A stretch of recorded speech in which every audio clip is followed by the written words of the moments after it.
Palabras en la Lengua, el podcast de la Asociación Libre de Escritores y Poetas Hispanoamericanos, ALEF.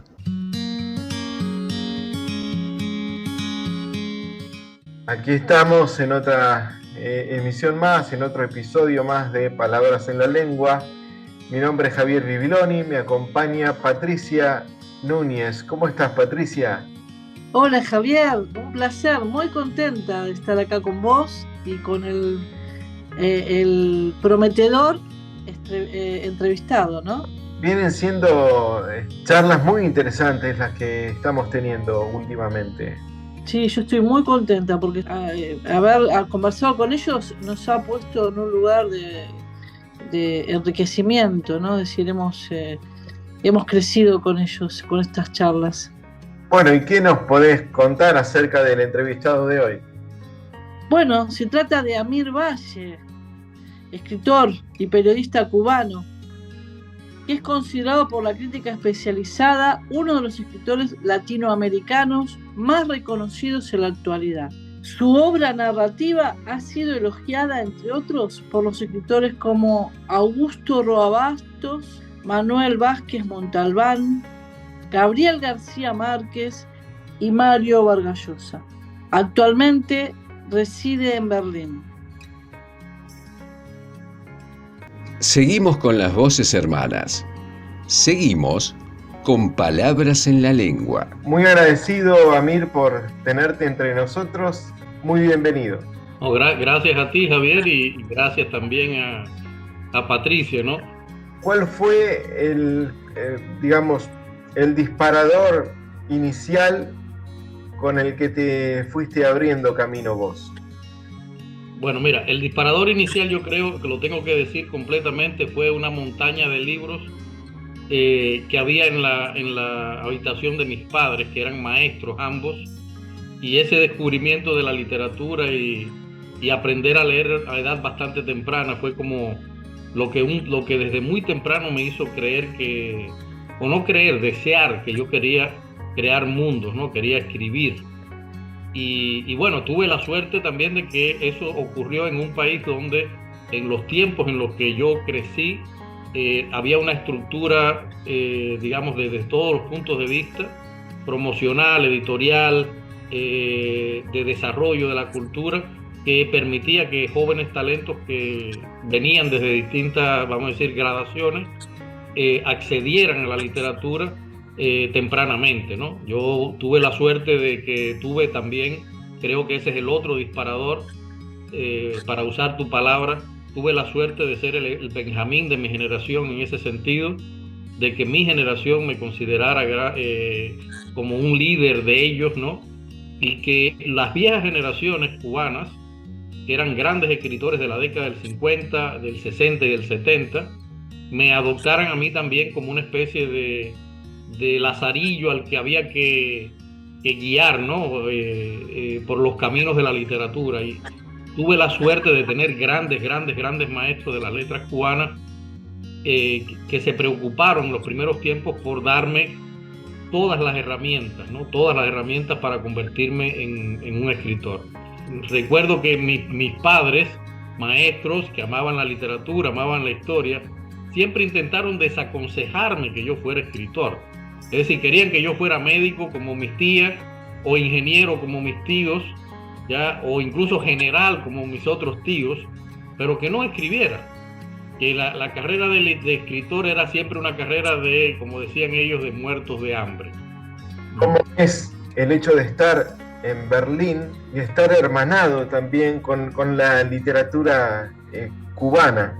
Mira, este hecho simple de haber tenido maestros, de haber sido de algún modo el líder elegido, sin que uno lo quisiera, el líder de una generación que en mi país es bastante importante todavía, me convirtió a mí como una especie de cabecera de grupo, y además tuve un interés muy fuerte por investigar todos los fenómenos literarios cubanos. Escribí varios libros de ensayos sobre el tema, y por supuesto eso empezó a llamar la atención de críticos, colegas internacionales, de las universidades, sobre todo de Europa y Estados Unidos, y por supuesto a los cuales me invitaban y yo entonces comencé a hacer, además de escritor, a hacer una labor de crítico. Lo que se conoce de mi generación generalmente se hace a partir de un libro que yo escribí que se considera el mapa de una generación. Y estar en Berlín no ha significado nada más que una amplitud de un espacio, Javier y Patricia, para extender la literatura cubana más allá de las fronteras de la isla, a un espacio en el que lamentablemente en Europa, sobre todo en Francia, en Italia, en Alemania, debido a lo caro que son las traducciones literarias, la literatura latinoamericana es muy extraña que abunde por estos lugares y en el caso de la cubana es más todavía más extraño, ¿no? Son muy pocos los escritores. Yo tuve la suerte de que alguien se enamorara de una de mis series de novelas negras y las publicara completamente. Es decir, yo en Alemania tengo publicados ahora mismo 11 libros traducidos al alemán y soy un bicho raro en ese sentido. Es decir, somos muy pocos. Creo que puedo decir que está Miguel Barnet con un libro, Leonardo Padura con casi toda su obra, yo. Pero eso me ha permitido a mí también, Javier y Patricia, colocar sobre todo algunos otros nombres, no solamente ya en Alemania, sino en Europa, de la literatura cubana y latinoamericana.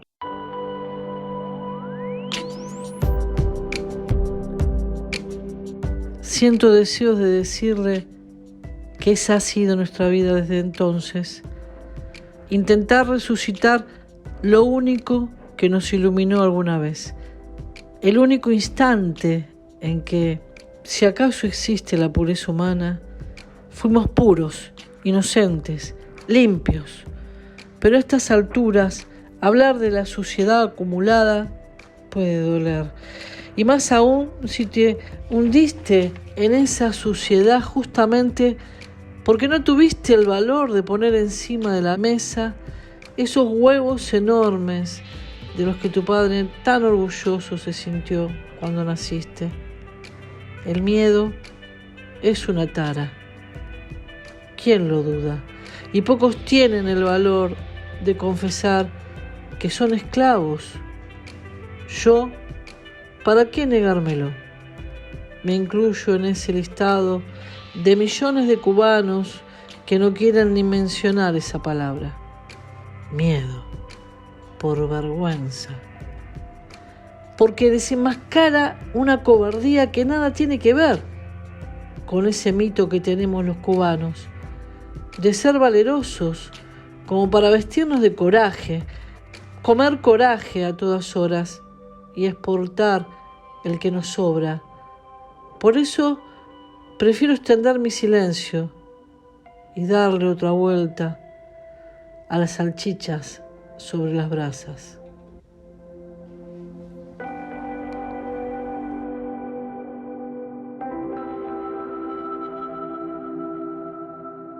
Estoy acá con un cuento tuyo que realmente me ha conmovido enormemente hasta las lágrimas.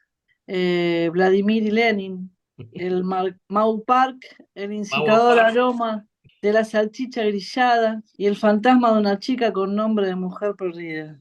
Cuando lo leí realmente se me cruzó toda la literatura latinoamericana además. Es decir, en tu texto está nuestro sufrimiento también, ¿no? Más allá del cubano, digamos, como que hemos tenido que atravesar tanto abandono, tanto dolor. No, mira, es que esa es la mezcla. Yo creo que en mi caso tiene mucho que ver eso. Yo soy un escritor realista, Patricia, y realmente no escribo de otra cosa. O sea, eso que tú estás leyendo, la mitad de esas cosas me sucedieron a mí personalmente, otras son historias de amigos, y son historias que de muchos modos yo creo que son necesarias contar, porque como tú bien dices, son historias de esa degradación humana en la que hemos vivido todos, no importa el sistema político en el que hayamos vivido. Y creo que esa es la literatura, ese es el poder de la literatura. Toda mi obra es así, todas mis novelas son así. Y con Argentina tengo una deuda de gratitud que aprovecho siempre que me dan el micrófono para decirlo. Y yo tuve la suerte de que mis maestros cubanos un día me pusieron en las manos libros de escritores que en Cuba no eran tan conocidos en esa época, como por ejemplo Roberto Art. Y a mí me fascinó tanto aquella literatura que empecé a leer desesperadamente. Después tuve la suerte de que mi viaje a Argentina fue patrocinado por un gran escritor, en mi opinión, uno de los grandes cuentistas de la lengua latinoamericana, que es Abelardo Castillo, y su esposa Silvia Iparraguirre. Y por supuesto, alguien a quien siempre le agradezco mucho también, que es Mempo Giardinelli, ¿no? O sea, son gente que me marcaron mucho, me ayudaron mucho, apostaron por mí, contactos humanos que me formaron y que se sumaron a las literaturas que yo había tenido. O sea, por supuesto, Borges, Cortázar, que para mí es una pieza grande. Y ellos, de todo eso, yo bebí para convertirme en el escritor que soy. O sea, por eso te digo que es una mezcla, ¿no? Pero es una mezcla basado en el realismo, Patricia. Los grandes narradores del sufrimiento a mí me marcan mucho. Incluso de la generación perdida, fíjate, el que más me marcó y el que me define a mí es alguien tan raro como Erskine Caldwell, ya con La tierrita de Dios y El camino del tabaco.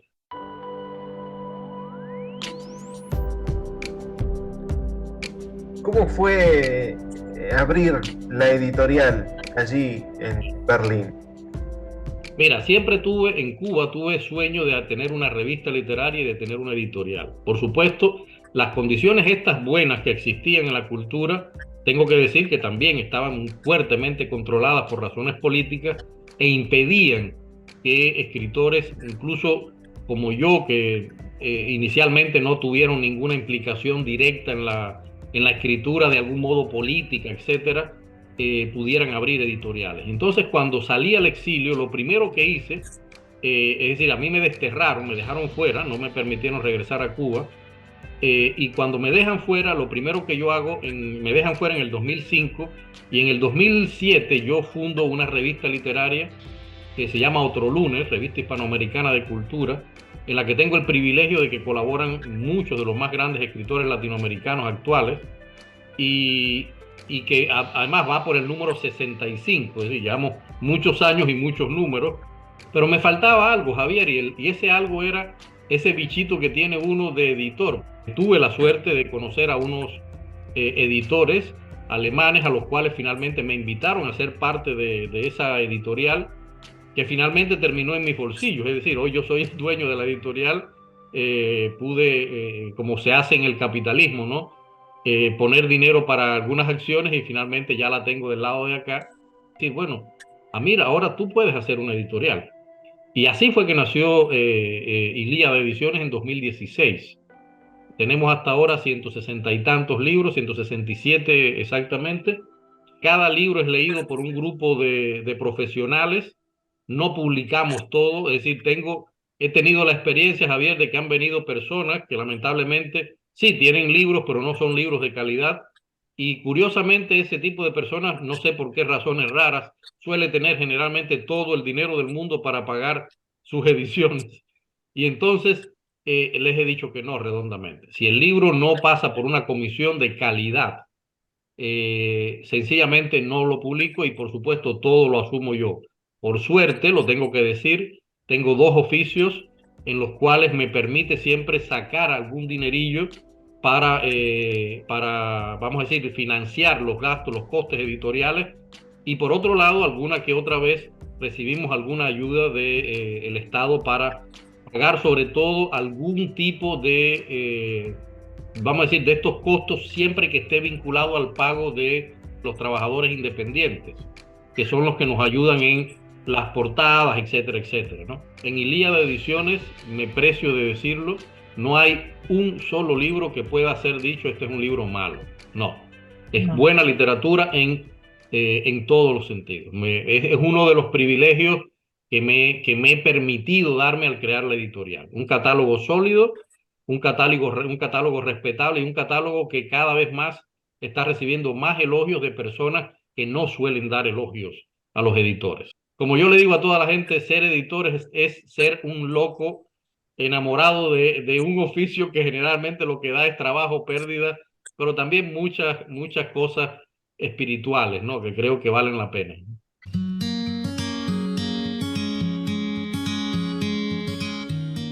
Pensaba mientras se hablaba, si en la historia de la humanidad hubo épocas de esplendor, ¿no? De esplendores creativos, cómo esa cultura promovió la visión de una estética en todas las artes, ¿no? Como el arte estuvo tanto en los obreros como en los intelectuales.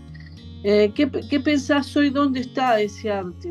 Mira, en la época de lo políticamente correcto, se impone que cualquier cosa es arte, cualquier cosa es literatura, cualquier cosa es edición, cualquier cosa es corrección, cualquier cosa es diseño. Y yo soy muy claro con eso, o sea, yo soy muy tradicional y digo, el talento humano hay que respetarlo. Todas las personas tienen derecho a crear, estoy totalmente de acuerdo, pero el arte siempre va a ser una cuestión de élite. Aunque les duela, aunque a algunas personas les duela entender eso, siempre el arte va a ser una cuestión de élite en la cual van a prevalecer un grupo de valores. Y eso es lo que yo defiendo, Patricia. Lamentablemente en el mundo de hoy vemos que cualquiera monta una exposición con 4 palos y 2 borrones en una pared y eso lo llaman arte conceptual. Ya, o sea, estamos hasta ese punto. Cualquiera dice, me voy a sentar a escribir mi libro y se pone a escribir los libros y los libros salen llenos de ratas, con problemas completos, con montones de repeticiones, con una falta de talento absoluto y es un libro. O sea, estamos viviendo en ese plano, en plano en el que nosotros los artistas estamos primero estamos más subvalorados que nunca. La cultura en su concepto original, tradicional, era la materialización del talento humano como forma de pensamiento social, ya como vanguardia del pensamiento social de una sociedad, de una nación, etcétera. Eso está desapareciendo.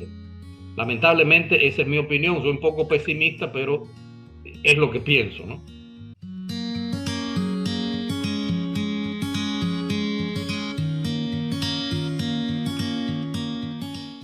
Amir, hablaste de exilio, hablaste de destierro, de que vos te tuviste que ir, lamentablemente, de tu país. Imagino que con todo ese dolor también estás escribiendo. Mira, yo siempre quise ser un hombre universal, es decir, vivir. Cuando vivía en Cuba, mi especialidad era el Medio Oriente y a mí lo que me interesaba era vivir en esos países, en Palestina básicamente, que era la especialidad que yo estudié como periodismo, ¿no? Ese era mi sueño. Primero tengo que decir algo, Javier, es decir, y el que nos esté oyendo que tiene que saber que Amir Valle es un desterrado, es decir, yo no soy un exiliado, yo no me fui del país. Yo salí a un viaje a España y por mi comportamiento en Cuba, cuando quise regresar no me dejaron entrar a mi país de nuevo y hasta hoy sencillamente yo estoy en una lista negra de cubanos que a los que no se les permite regresar a su país por las opiniones contrarias al sistema en el caso de Cuba. En mi caso, opiniones contrarias desde la intelectualidad, no desde la política. Lo tengo que decir también. ¿Qué es lo que sucede? Que yo, como creo que vi el sueño cumplido, Javier, no lo entendí como dolor. El único dolor fue que durante prácticamente un año en el caso del menor y casi 2 años en el caso del menor, mis hijos lo intentaron retener en Cuba, mis 2 hijos, y gracias a Gabriel García Márquez logré sacar al pequeño. Es decir, una historia muy bella también. Gabriel García Márquez fue uno de mis mayores promotores como escritor.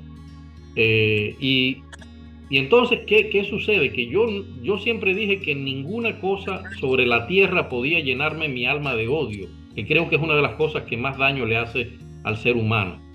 Y aunque pueda tener cosas contra lo que ha sucedido en mi país, contra lo que yo considero que es una traición a los sueños latinoamericanos y universales de un proyecto que era hermoso y que fue totalmente traicionado, yo creo que lo importante es que no te llenen de odio. Y yo luché contra eso, Javier. y yo escribí justamente desde el amor a mi país.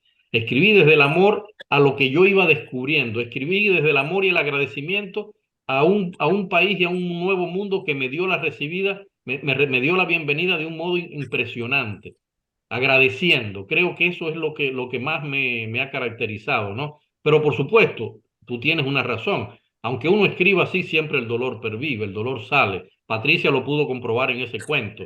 Es un cuento que tiene una clave de dolor bastante fuerte, ¿no? Y así es toda mi literatura.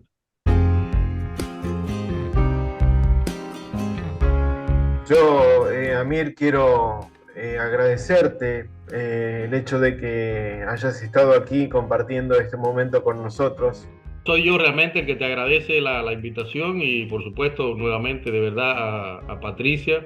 Siempre, Javier, es un placer conocer a un colega, así que espero que ahora que nos estamos hablando en algún momento podamos hacerlo cara a cara, ¿no? Y con un mate mediante, ¿no? Como ustedes me acostumbraron, así que... Yo estoy agradecida, enormemente agradecida, y por suerte la vida me trajo hacia vos, como hizo Rafael, y estoy contenta de tenerte en mi vida, Amir.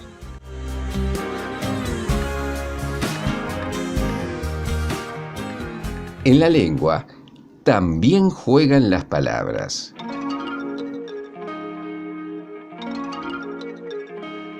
La verdad, Patricia, que los encuentros que estamos teniendo son, como decías al principio, muy enriquecedores, desde ya muy interesantes.